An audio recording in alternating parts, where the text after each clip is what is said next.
warahmatullahi wabarakatuh. Kami dari kelompok 1 kelas A pagi ingin menceritakan tentang sejarah Pontianak pada masa kolonial.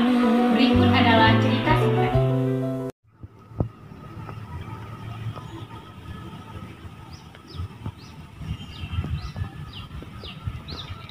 Pada tahun 1778, dari Batavia, Belanda memasuki kota Pontianak yang dipimpin oleh Willem Adinpola. Nah, kenapa Belanda memilih kota Pontianak untuk penjajahan yang selanjutnya? Karena kota Pontianak ini memiliki sebuah pertambangan yang sangat besar, yaitu terdapat di daerah Ngabang. Untuk mencapai itu semua, Belanda melakukan sebuah strategi, yaitu dengan mendekati hati Sultan. Dengan mendekati hati Sultan, Belanda akan dengan mudah untuk menguasai Pontianak. Hingga pada 5 Juli 1779, VOC ini melakukan sebuah perjanjian dengan Sultan, yaitu Sultan Syarif Abdurrahman. VOC ini adalah sebuah kongsi dagang Belanda, kemudian melakukan perjanjian. Sultan sendiri telah mengizinkan bahwa VOC itu berkuasa di Pontianak. Menurut Sultan itu memiliki keuntungan jika melakukan perjanjian dengan VOC, tetapi kenyataannya itu tidak. Selain itu Sultan juga berbaik hati untuk memberikan sebuah tanah, yaitu dikenal dengan Tanah Seribu di tepi Sungai Kapuas. Dengan diberikannya sebuah Tanah Seribu kepada VOC, VOC ini lebih leluasa lagi untuk menguasai kota Pontianak. Tetapi nyatanya tidak. Pada 22 Januari 1942, Jepang mendarati Pemangkat. Ditandainya dengan ditemukannya sebuah armada laut yang disebut dengan Dai Nippon. Sekianlah penjelasan singkat dari Pontianak masa kolonial.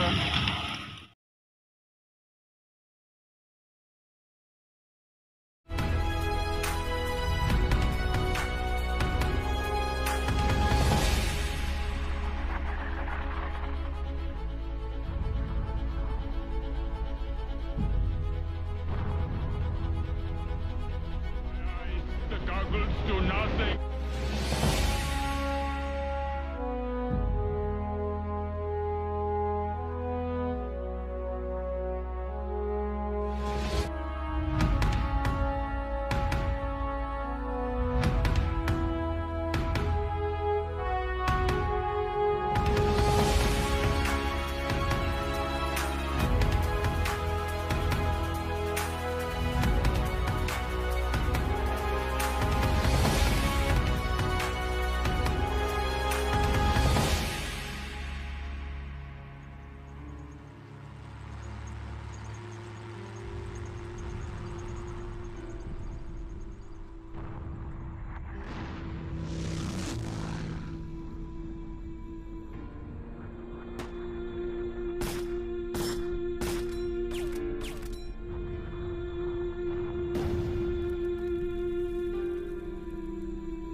Waalaikumsalam warahmatullahi wabarakatuh. Di sini saya ingin bertanya kepada Ibu tentang sejarah Pontianak pada masa kolonial. Apa sih yang Ibu ketahui tentang VOC dan EIC? VOC dan EIC pelajaran sekolah ya kan? Kalau nggak salah EIC ini punya Inggris, VOC Belanda. Kalau EIC ini kalau nggak salah perusahaan dagang milik Inggris, sedangkan VOC kongsi perdagangan Belanda. Bedanya kalau yang satu Inggris satu Belanda, ya kan? Inggris duluan baru Belanda. Bener nggak? Terima kasih Bu atas jawabannya. Ya sama-sama. Assalamualaikum warahmatullahi wabarakatuh. Waalaikumsalam warahmatullahi wabarakatuh. Pada kesempatan kali ini Bang, saya ingin mewawancarai Abang tentang sejarah Pontianak pada masa kolonial. Menurut Abang, apa hubungan kerajaan Pontianak dengan kolonial Belanda?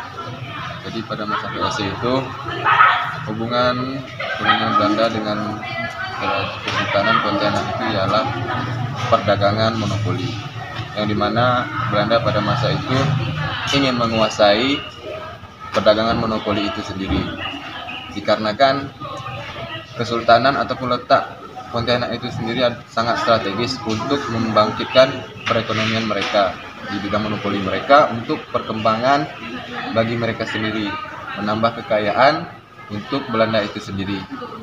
Karena memang pada masa itu Pontianak juga dijadikan sebagai tempat di mana kolonial Belanda untuk mendirikan pemerintahan Belanda itu sendiri.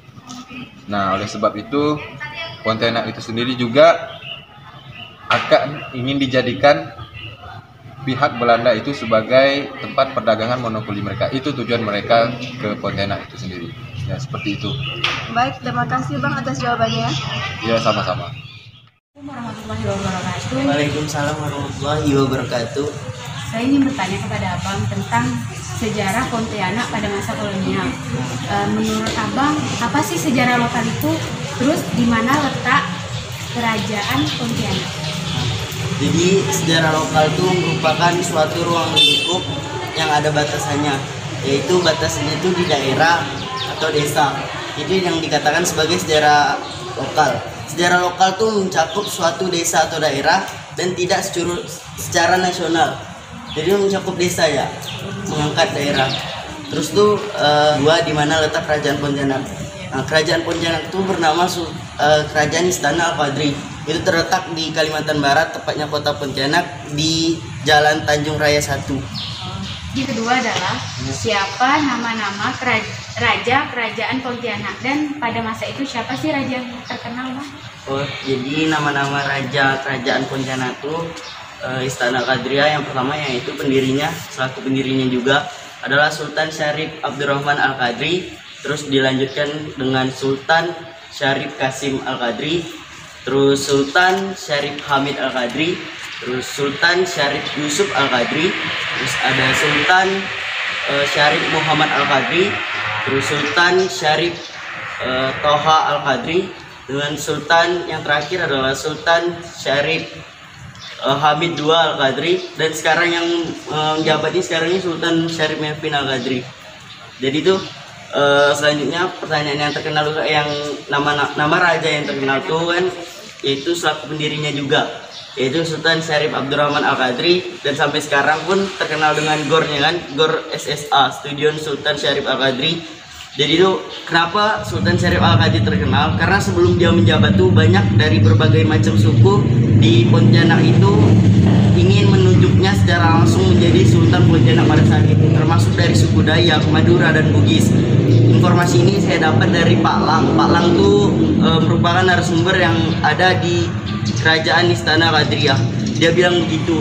Terus tapi pas saat itu Sultan Syarif Abdurrahman tuh sebelum mau ditunjuk oleh beberapa suku untuk menjadi sultan di Pontianak, ia belum siap, maka ia ingin menjelajah lagi dan memperdalam ilmu agamanya untuk memimpin Pontianak pada saat itu. Setelah ia udah banyak pengalaman dan banyak menjelajah ke pulau-pulau. Akhirnya dia memutuskan menjadi sultan pertama dan menjadi raja kerajaan Pontianak pada saat itu. Makasih Bang atas jawabannya. Iya, sama-sama. Kak, Ya, selamat pagi. saya ingin bertanya tentang sejarah lokal Pontianak masa kolonial. Apa yang menyebabkan kerajaan Pontianak runtuh? Pada saat itu dipimpin oleh Sultan Syarif Muhammad pada tahun 1942, mereka bersekutu dengan Belanda untuk menghancurkan kerajaan Pontianak ini sendiri. Apa yang dimaksud dengan kebijakan politik pemerintah Belanda? Yaitu kebijakan yang ingin menguasai pemerintahan Pontianak sehingga dengan mudah mereka masuk ke Pontianak dan sekitarnya. Terima kasih atas jawabannya, Kak. Ya, sama-sama. Selamat pagi. Ya, selamat pagi juga. Assalamualaikum warahmatullahi wabarakatuh, Kak. Kami di sini ingin bertanya kepada Kakak tentang sejarah Pontianak pada masa kolonial. Menurut Kakak, bagaimana keadaan kota Pontianak setelah Belanda masuk ke Pontianak? Setelah Belanda masuk ke kota Pontianak, di Pontianak mengalami perubahan baru seperti keadaan ekonomi, sosial, dan kekuasaannya. Terus pada saat integrasi yang dinamis antara perubahan struktur politik dan ekonomi, terdapat perubahan sosial masyarakat Pontianak dalam berbagai level. Terus perjalanan sejarah kota Pontianak tuh merupakan sebuah pola hubungan yang kompleks antara faktor-faktor supremasi kerabat kerajaan. Baiklah Kak, terima kasih atas waktu dan kesempatannya untuk kami wawancarai. Sekali lagi terima kasih Kak. Selamat pagi Bang. Di sini saya akan bertanya kepada Abang tentang Pontianak masa kolonial. Mengapa kerajaan pada zaman dulu kebanyakan berdirinya di dekat sungai, termasuk kerajaan Pontianak? Sudah, saya jawab. Karena sungai itu adalah lokasi yang sangat strategis untuk jalur perdagangan. Jalur perdagangan itu akan menopang perekonomian dari suatu kerajaan. Makanya dari dulu setiap kerajaan itu banyak membangun kerajaannya di tepi sungai. Karena untuk jalur transportasi pada zaman dulu itu menggunakan kapal. Kapal jalurnya ke laut menambah ke sungai. Makanya setiap kerajaan membangun kerajaannya di sungai supaya untuk menopang perekonomiannya masyarakat, untuk memajukan perekonomian suatu kerajaan tersebut. Baik Bang, terima kasih atas jawaban Abang. Assalamualaikum Kak. Waalaikumsalam. Saya di sini ingin bertanya kepada Kakak tentang sejarah Pontianak pada masa kolonial. Menurut Kakak, siapa saja sih yang pernah menjajah kerajaan Pontianak? Belanda sama Jepang bukan? Iya. Terus pada tahun berapa VOC itu masuk ke kerajaan Pontianak? 26 Maret 1778. Kak, atas jawabannya. Iya, sama-sama.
Sampan laju dari hilir sampai ke hulu. Sungai Kapuas sungguh panjang dari Dolok membelah kota. Hei, tak disangka dulu hutan menjadi kota.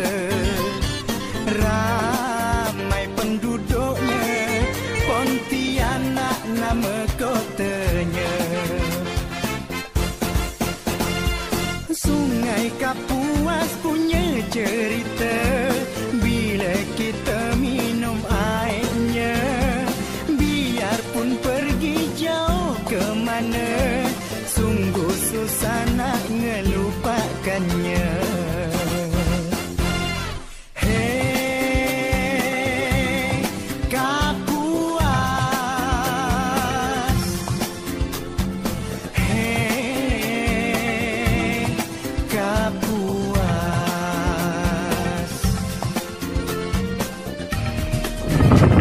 Sekian wawancara dari kelompok kami. Semoga bermanfaat bagi kita semua. Mohon maaf jika ada kesalahan. Dan akhiri dengan wabillahi taufiq wal hidayah. Wassalamualaikum warahmatullahi wabarakatuh. Terima kasih.